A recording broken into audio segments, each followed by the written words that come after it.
So, like, there was this cop, you know, there was a rookie cop with him. And, like, he came over there. He said, don't y'all supposed to be in the school? He said, you know, the late bell ain't ring yet. He said, well, you know, get the hell out of here, you know. So we said, all right. So we stopped walking, you know. Like, he ran up to me and he grabbed me and he pushed me on the garbage can. You know, even though I was walking away, he said, didn't you hear what I said, you know, just to show the rookie cop that he said, this is how you're supposed to treat these punks here. Like they said, you know, you gotta treat them some manners, you know, show them some respect or something.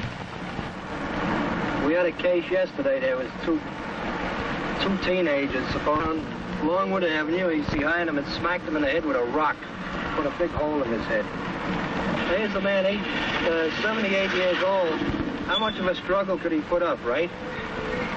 Especially for two kids that are 18 years old. They get the strength of a mule, for crying out loud. Then they have to turn around and hit him on the head. There's no sense to it.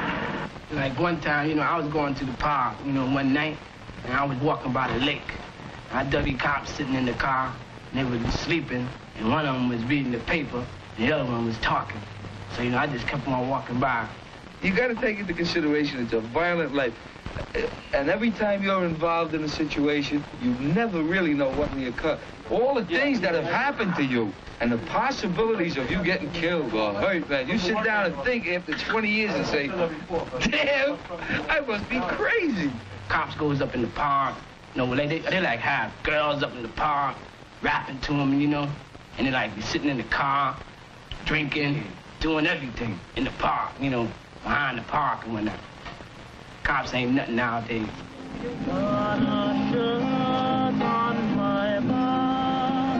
This is Saturday morning, and these young men are waiting for a bus in front of the 41st Precinct House in New York City's South Bronx. Along with 10 patrolmen, they are engaged in an experimental police program, which, like other programs in other cities, is designed to narrow the gap between police and young people. The bus will take them for a weekend to a summer camp, away from the pressures of familiar territory, where they may meet informally. A group dialogue session is scheduled for later this night. With their permission, we have interviewed the police and the young men on the Wednesday and Thursday preceding, and we have filmed the weekend itself. Not to promote the program, but to understand the problems which have prompted it.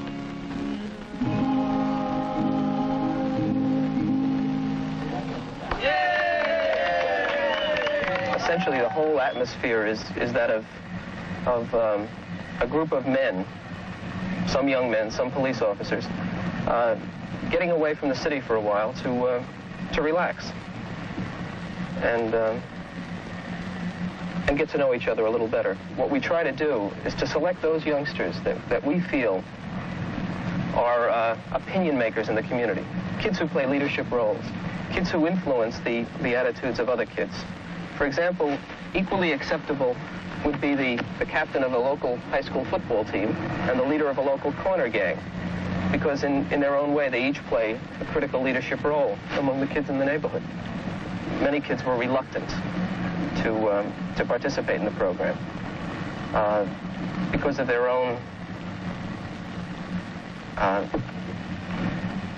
perhaps a fear of the police, perhaps a kind of general distrust of authority. And yet, obviously, these were the very kids who could be most beneficial in the program. The kid who is a bit distrustful, the kid who's questioning. I mean, look, man, one of these is enough. 5 is too much. Now, what's your sister? She goes out tonight. What's she going to wear? The policemen who participated in the program were all volunteers. In other words, we didn't want the specialist. We didn't want the policeman who had been selected because of his sensitivity for youth. We wanted the guy who walks the beat, who operates the sector car, the man who has the problems with young people, because we felt his response and his input to the program would be real. Whoa, whoa, whoa, whoa, whoa. That's what I'm saying. Please, y'all, let the bus go by.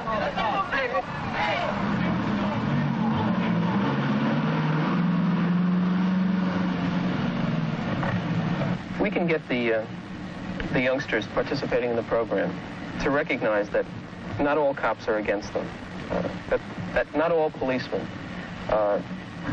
can be recognized as their enemy, and that And if we can also get them to see a little bit about how the policeman feels, what kind of a job he has and how he feels about doing it, the pressures that he faces in his job.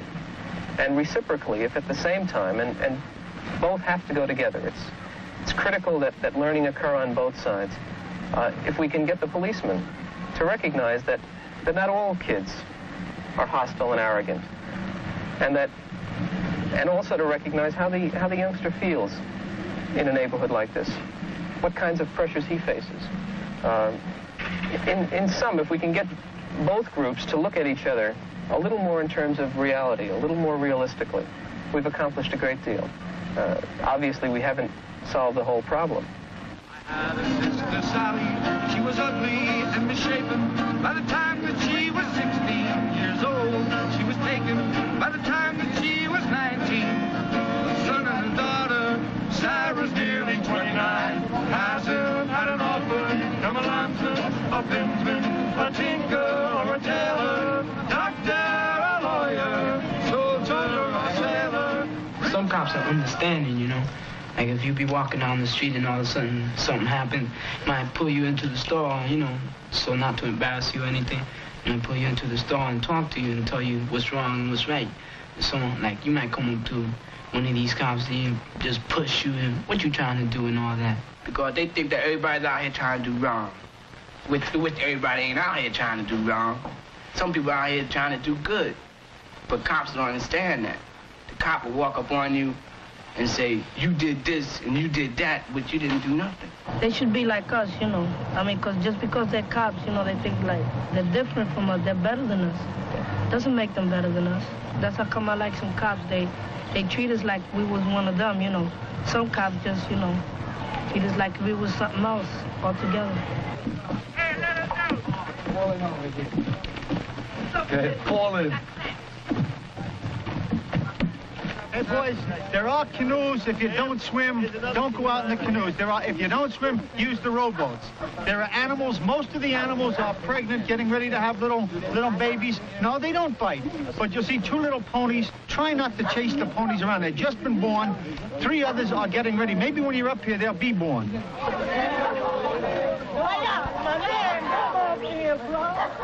Oh, LBJ. Hold on like this, booby. Like this. Hold on tight, we're with both hands. Take him out in the field. I am. Don't be a fool. Don't be scared of him. He's after me.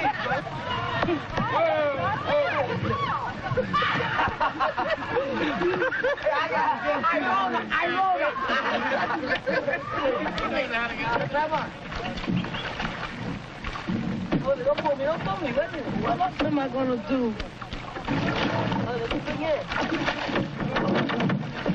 Right. Uh-oh. Oh, broke. Huh? Help, man. Don't leave me here stranded. Oh, wow. I'm tired of this job. You gotta help me now. Come on, just hold on. Come on, just hold on. You got it. Now stand up. Stand up, man. All right. You got a paddle for that? Or you lost that? I give up, man. I ain't willing out. Like, you know, they stop you, and like, let's say I'm a colored guy, right? And it's a white cop. He gonna start, you know, laughing at you, cracking jokes. Like, if he would've caught a white boy, he wouldn't have done that.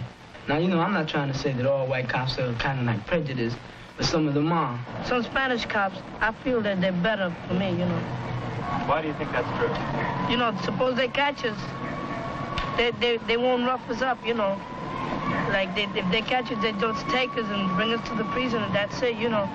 I mean, you know, probably some other race, you know, cops from other races will do the same, but some won't.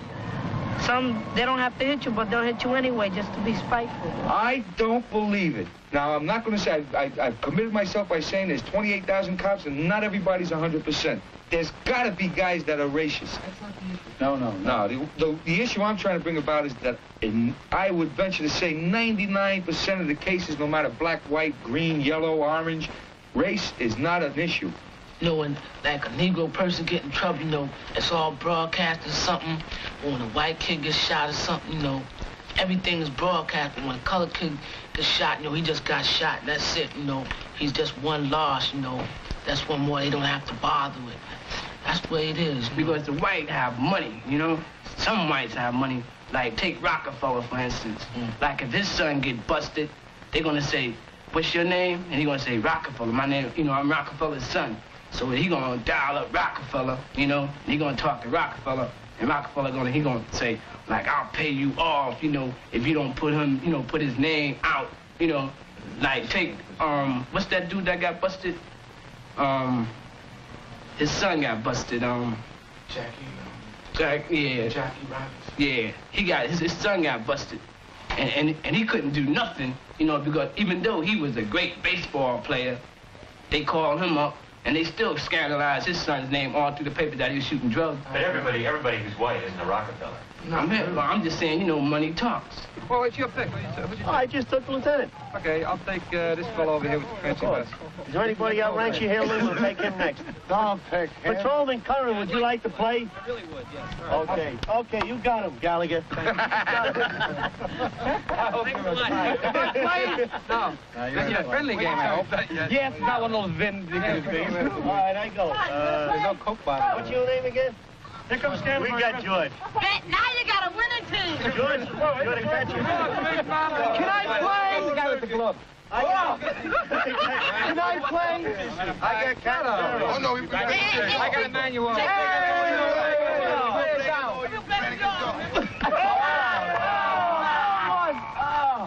Ivito him.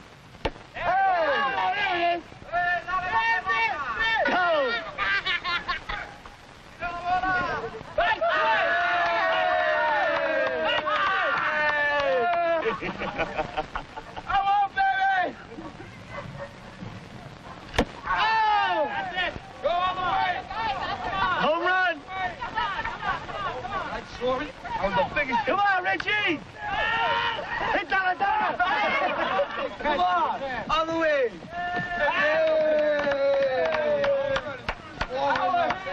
Nice catch there, Frankie! Like some cops, they straight with you, they grew up the same way. They're gonna tell you how things are. They're gonna say, well, I grew up in a rough neighborhood, and I can see how you feel. See why you do these things, But other cops, that grew up, in rich neighborhoods or something like that, like the white cops, they ain't gonna tell you like that. They're gonna take you in the hallway or something, hit you with the club, and say, get the hell out of here, They live in better environments than we do. We live in slum areas where we gotta, sometimes steal for money and, do a lot of bad things. But then they got everything. They got bikes. They got, their father and mother got about 2 or 3 cars. And if they had any understanding for us, they'd say, don't do it again, And if you catch the guy, we'll tell him, stop doing it, But instead they tell me if I ever catch you around here doing this shit again. Yeah, I felt I was the loneliest man in the world because, first of all, I was scared. Maybe a job might come around that I might not be able to handle, and... Then I know that they know nothing about us. We don't even belong around here because they'd understand that if we're doing it, we're going to do it all over again. And I find that a whole lot of people have hostile acts towards you. Like, they'll stare you down, like you standing there in the street, looking around.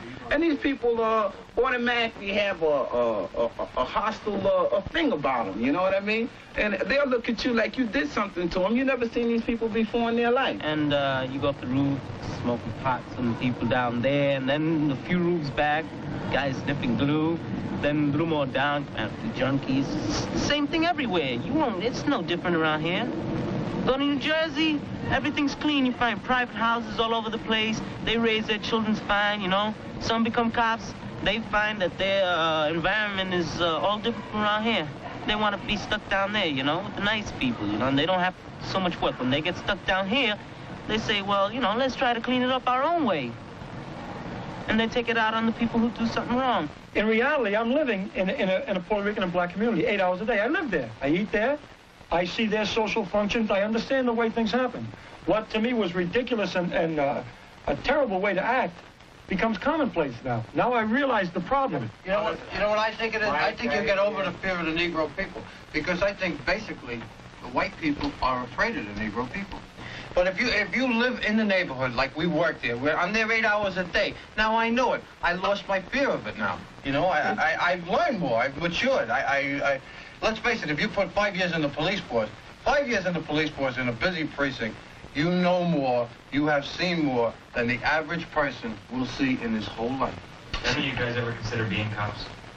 No. Why? No.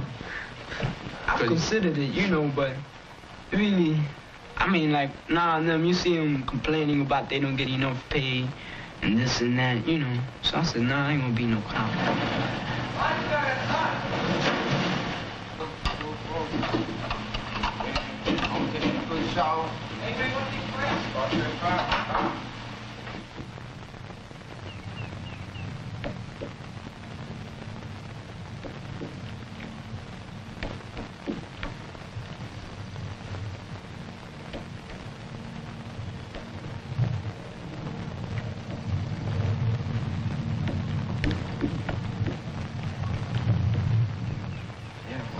Like a lot of cops, you know, they like to throw their weight around, you know? Yeah, beat on them, true. like around our school, man. What school is that? 136. What about 136? They got about 4 or 5 rookies walking around there, 3, 4, I don't know. And you know, there's one rookie and one patrolman, you know? And like this guy, the patrolman, he's always like, he sees somebody, you know, like they do, you know, like pick up a piece of dirt off a car, you know, like he wanna fight him and say, you know, like I'm gonna put my foot up all your black ass and all, and call us niggas and everything. And you know, like you better get your black behinds in school, you know. And I don't like it, man. Did you ever think that maybe he's real new to the job and he might be scared? He don't know what he's doing? You move in a new neighborhood, you're gonna have your problems. Well, that guy is brand new to your neighborhood, don't know nothing, don't know how to act. You might be the first Puerto Rican guys you ever seen, or the first Negro guys you ever seen. Not impossible in New York City. We're getting guys from Rye, New York. We're getting guys from upstate. Even guys from Pelham Bay, never associated with no Negroes or Puerto Ricans. Okay? I know my first night, when I first got to the precinct, they put me out at the school, special to what school is that? The Avenue St. John and... PS52. Avenue St. John and Kelly Street? Right. I took 2 guns out there. Because we all heard the 41st precinct. It was terrible. And I was scared. And I walked around the street with 2 guns and felt like a damn fool. What am I going to do with 2 guns? I didn't even need 1. All I had was a bunch of kids playing ball in the schoolyard. And before I even had to tell them to go home, they were gone. But you're pretty scared and pretty lonely. Because what they teach you in the academy is not like it's out in the street. Maybe up in the 45th precinct where things are nice and it goes nice. But in a 4-1 precinct, it's a different world. And when you go out there, you're scared because you don't know what to do. People come up and ask you questions. You stand there like an idiot. Well, gee, what do I do now? You know, you really don't know. It takes experience. So when you first go out there, you're like a lamb. Put right out to slaughter. They send you right out in the street and they say, you make the decision. And you stand there like an idiot. What am I going to do now? Other cases like when people get hit by a car and you call the cops or you call an ambulance or something, be a half hour before they get there. And supposedly the same thing with the cop, be a half hour. You don't know where you be there. The police and me. So both of them. Right, can I 146th Street and answer that? Can I Nah, man. On 146th Street and answer that. Imagine this happening. You're dealing with the telephone company. You drop your dime in, right? Say perhaps you call the operator, right? It doesn't happen on the spur of the moment, right? Your call has to be answered. It's answered by the operator there. In turn, now she has to get in touch with the police, right? So there's another phone call involved, right? And there's time involved. It's not like a minute. I don't think that's the issue. I don't think that's what, you know, I think there's more a question of understanding. We have an answer. Why not? All right. You have to give them an answer. Yeah, I think they're the wrong answers. Because, let me ask, does that satisfy you? You feel are you convinced? Because I don't think I'd be convinced if I were you. I'm not trying to change your mind. I'm serious because, you know, what was he trying to tell us? What he was saying is that he thinks the cops in his community don't give a shit about the community. That's what he was saying. And we were responding by telling him about numbers of radio cars. We're telling him about, you know, how the code signals. But that, you know, that doesn't answer his question. His question, and it's not really a question at all. It's a statement. He's saying the cops that I see, I think, don't give a damn about the community. The only way we can respond to that is to tell him, and it's no good to talk about people who aren't here. The only way we could change that is by showing him that some cops in this room do feel. I could tell him of times I take women or kids in a radio car Like, when my heart is hurting because a kid gets run down, or I see somebody hurt, or I'll rush because somebody's getting stuck up, I can tell him that forever. But if he chooses to believe that I sit in the radio car and drink coffee, what can I do to prove not to?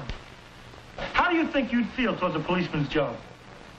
You want to know how I felt? I take it as a job, a damn good job. I like the salary. I can make as good a salary working construction. But I have to come up here on a weekend.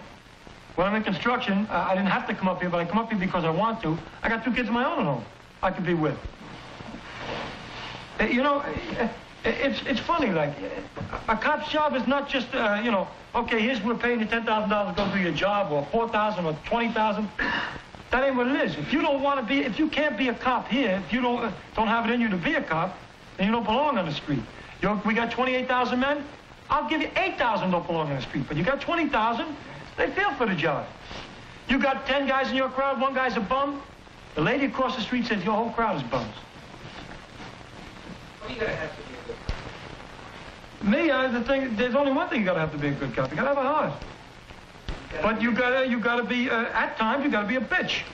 At times, you gotta come on like a mean man. Oh, you told me one time. If I passed you, I'll tell you, now, and I feel toward the job. If I passed you and told you, come on, fellas, move. Okay, officer, we're moving. Straight, right? And I walk away and I come back a half hour later and you didn't move. Oh, I look like a damn dummy. And when I come now, I'm going to tell you move, or I'm going to put my foot in your ass. And if you think I'm wrong, you're wrong, bro. No. Well, you don't have to move. Why do you think? I came by, I said, listen, fellas, move. Okay, now we ain't did nothing wrong here. I mean, like, we're just standing there, you know. Now, what reason is that to put your foot up on it? I asked you to move. Okay, right? now. You said, okay, boy, I'm going to move. Now I come back later, you're making a fool out of me. And I got a face to keep up. Like, if they put me on a block, and I tell a bunch of guys to move, and I come back on that block and they didn't move, it's going to be tougher for me to move you tomorrow. Respect from them. Twice as hard to move me the next day if I don't move them. You know, they're going to say, that punky cop, man, we shit all over him. We tell him he's nothing. But what I'm saying is I don't like the idea of, you know, like, hitting them. I mean, like, unless he hits you, I don't go along with that. If I come by and ask you to move, and you say, I'm going to move, and then I come back later and you didn't move, now what do you have over? Supposing it was you to me. Now, how do you move me now? What can I do? Now you're going to say, like I'm saying, come on, fellas, please? I don't see any reason why I'm hitting them. I'll ask you. You came by, you chased me. I said, okay, we're moving. Now, you came by a half hour later, and we're still there. Now, how do you move me? Just tell me, how would you move me? I really don't know, man. Well, I told you, there's only one way to move after I already was nice. The only way to move now is to threaten you. And plus, if you don't do it then, when I threaten you, I got no choice but to do what I threatened. Otherwise, I'm really finished. What I think you're getting at is that a cop takes care of his own. Right. In other words, cops protect cops. I mean that a cop has more authority than you, because he is a policeman. What do you mean, more authority than... Yeah, he is a bit higher than you. Because he is regarded as your protector. Yeah, he's regarded as your protector. He's supposed to be all good. He's someone to look up to. Yeah. Right. He's supposed to be God. And yet, when you say something against him, it's your words. Something lower than him against his words, something higher than him. No, you have a misconception there. When he goes into court, now when he gets up there and testifies, I saw this man do this, right? Now, the guy gets up and says, that cop is a liar. Because that's what it comes to in court. When you testify in court, it's your word against the other guy. How come sometimes that guy wins? So you can't say that the cop's word is law, that if a cop opens his mouth, everybody's got to listen to because this man tells the truth. It's not so. The courts don't believe it, and you shouldn't believe it. You know, here's a fellow who says that the cop is a man who's higher than you, someone whose word is believed, someone who can screw around with him and have immunity. We're talking about my being above him as far as authority goes, because when it comes right down to it, my word has to go above his, because if I tell him to move and he tells me no, what am I supposed to do? Am I supposed to walk away? Or does my word have to be the authority over yours? Well, I meant that, you know, it's true that they have authority and all. They're supposed to, because their main thing is to try to protect us. But then, what if they do something wrong, and when we go to tell them that they're wrong, we can't? because their authority is higher than ours, and ours has nothing against them. It's not that you can't, you can. Yes, we can. But how do we know that it can stand up to whatever you say? It stands up. All I can tell you is it's the truth. It stands up. Don't go to a cop. Don't go to a cop. Go to a higher cop. Oh. Right? I have a boss. Call downtown. Right? Now, my authority has a higher authority. Tell you what, invent a complaint, see if they don't listen. Invent a complaint, put a complaint in Invent against one. me. Drop it on my name. Without nothing. And see if they don't listen. And see if they don't listen. See what happens. I know you. 10 hippies in Central Park smoking reefer, right? And then there's 10 Negroes or Puerto Ricans smoking reefer in Katona Park, right? And you call a cop. Who do you think they're gonna go to first? Who do you think they're gonna pick up first? All you're getting at is that you feel there's a certain amount of prejudice. Yeah. Right? Yeah. You're right. So, you know, like one day, like I was coming up on 167th Street in the concourse, you know, getting off the train by the courthouse. I was going to see my probation officer. Like, you know, there's a YMCA, and so, like, about 10 hippies came out the YMCA, you know. So, like, they jumped me, you know. You know what the cop did? He grabbed me like this and he threw me on the car. How come he didn't pull down? Can't answer. I wasn't there. He was supposed to grab down and pull in. Yeah, but he grabbed me and he threw me on the car. He was wrong, but I wasn't there. And so, like, my mother took me to the precinct, and she's talking to the captain, and the captain said something, and he said, drop it, throw it out the window like that. Why now, you know he grabbed you out of the other kid? I don't know. What did your feeling? All the other kids white? Yeah. And why? Cop white? Yeah. Cop was prejudiced. You know, that's what I mean. The kids are prejudiced against the white cops, you know, the colored kids are prejudiced against the white cops, and the white cops are prejudiced against the colored kids, you know. You know, like, if a colored cop walk up to a bunch of colored kids, you know, and he tell them to move, they move, right? But, like, if a white cop walk up to a colored kid, you know, they stand up there, you know, give him some beef, you know. Give him a hard time to go, man. Why? Because he's white. Because he's white, you know, they prejudice. You know, there's prejudice on both sides. What do they think when they do that? Well, what does a Negro kid feel when a white cop tells him to move? Well, you know, we feel like I ain't no slave, you know, and I ain't gonna let him tell me what to do, you know. He not my father, something like that, you know. Yeah, so I can stand, you know, it ain't his property like that there, you know. He gonna stand there, you know, and he gonna back to him, you know. When the Negro cop talk to you, you know, like, you feel like he telling you for your own good, you know. Like a white cop, you walk up and you say, move, and he tries to tell you the same thing. You say, nah, you're not my father, I'm not going no place, right? That, you know, that's what I'm trying to say. There's prejudice on both sides. Do you think you can answer me a question? Feeling the way you do, like you're just saying about the color cop and the white cop. Now, knowing Mike, Bimbo, Sam, and myself, now, if the whole group of us were on a corner and we got a job that we had to chase you know, but just had to make it someplace else. If we were to come over and to ask you to move, would you move or would you stay?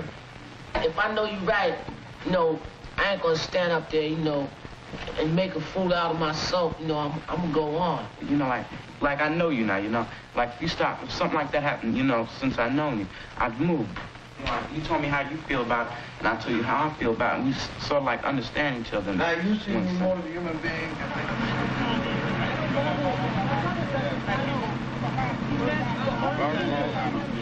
I'll tell you, before I came to one of these trips, I was afraid of cops. I wouldn't dare say anything in front of a cop, because I think he'd bounce me all over the book. And I'm still scared of cops, but you know, I have more understanding to what they're doing. You know, because they show that cops aren't all bad.